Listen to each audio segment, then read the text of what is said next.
ବର୍ତ୍ତମାନ ଓଡ଼ିଶାରେ ବହୁତ ଚର୍ଚ୍ଚା ହେଉଛି ଯେ ନୂଆ ମୁଖ୍ୟମନ୍ତ୍ରୀ କିଏ ହେବେ ବିଜେପିର।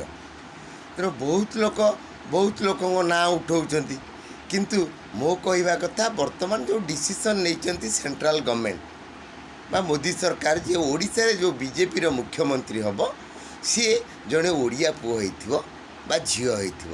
କିନ୍ତୁ ବର୍ତ୍ତମାନ ସେମାନେ ଗୋଟେ ଓଡ଼ିଆ ପୁଅକୁ ବାଛିଛନ୍ତି, ଯାହାଙ୍କ ନାଁ ହେଉଛି ଗିରୀଶ ଚନ୍ଦ୍ର ମୁର୍ମୁ। ବର୍ତ୍ତମାନ ଯିଏ ଜଣେ ଅଫିସର ମଧ୍ୟ ଦିଲ୍ଲୀରେ ଅଛନ୍ତି। ତେଣୁ ତାଙ୍କୁ ମୁଖ୍ୟମନ୍ତ୍ରୀ କଲା ପରେ ବା କରିବା ପାଇଁ ଯେତେବେଳେ ଯୋଜନା ଅଛି, ସେତେବେଳେ ଆପଣ ଜାଣିବାକୁ ପାଇବେ ବହୁତ ଚ୍ୟାନେଲ୍ ଅଛି, ସୋସିଆଲ ମିଡ଼ିଆ ଅଛି ଏବଂ ପଲିଟିକାଲ ଲୋକ ମଧ୍ୟ ଯେ ତା ପ୍ରତି ସନ୍ତୁଷ୍ଟ ନୁହନ୍ତି। କିନ୍ତୁ ଏମାନେ ଜାଣନ୍ତିନି ରାଜନୀତି କ'ଣ। ଆପଣଙ୍କର ଯେଉଁ 5-6 ଜଣ ହେଭିୱେଟ୍ ନେତା ଆପଣଙ୍କର ବର୍ତ୍ତମାନ ଜିତିଛନ୍ତି ଇଲେକ୍ସନ୍, ତାଙ୍କୁ କ'ଣ କାଢ଼ିକିନି ବା ତାଙ୍କୁ କ'ଣ କେବେ ହେଲେ ଇଲେକ୍ସନ୍ରେ ଦେଇହେବ କି? ମୁଖ୍ୟମନ୍ତ୍ରୀ ପଦ ଦେଇହେବନି। କାରଣ ଜଣେ ସାଂସଦ ଯିଏ ଯିବେ ଆପଣଙ୍କ ପାର୍ଲିଆମେଣ୍ଟକୁ, ତାଙ୍କ ପାଇଁ ଆଜ୍ଞା ବହୁତ ପଇସା ଖର୍ଚ୍ଚ ହୋଇଥାଏ ଏବଂ ସେମାନେ ଜିତିବା ପାଇଁ ବହୁତ କଷ୍ଟ କରାଯାଏ।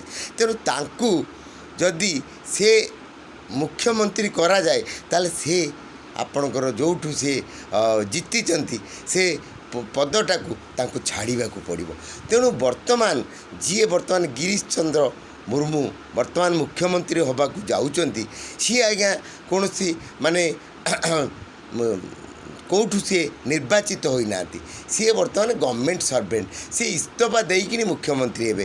ତେଣୁ ଯେଉଁଠି ଦୁର୍ବଳିଆ ସିଟ୍ ଗୋଟେ ଥିବ ବିଜେପିର, ସେଇଠୁ ଜଣେ ଇସ୍ତଫା ଦେବେ, ସେଇଠୁ ସିଏ ନିର୍ବାଚିତ ହେଇ MLA ପ୍ରାର୍ଥୀଟେ ହେଇ ମୁଖ୍ୟମନ୍ତ୍ରୀର ଯେଉଁ 6 ମାସ ଭିତରେ ତାଙ୍କର ପ୍ରାର୍ଥୀତ୍ୱ ଦେଖାଇ ସିଏ ମୁଖ୍ୟମନ୍ତ୍ରୀ ହିସାବରେ କଣ୍ଟିନ୍ୟୁ କରିବେ। ତେଣୁ ବର୍ତ୍ତମାନ କେଉଁଠି ପ୍ରଶ୍ନ ଉଠୁଛି ଯେ ଅପରାଜିତା ଷଡ଼ଙ୍ଗୀ ବା ଆପଣଙ୍କର ପ୍ରତାପ ଷଡ଼ଙ୍ଗୀ ବା ଧର୍ମେନ୍ଦ୍ର ପ୍ରଧାନ ବା ଆପଣଙ୍କର ବୈଜୟନ୍ତ ପଣ୍ଡା, ଏଇମାନେ ଯେଉଁ ଟାଣୁଆ ନେତା, ଏମାନଙ୍କୁ କାହିଁ ମୁଖ୍ୟମନ୍ତ୍ରୀ କରାଯିବ?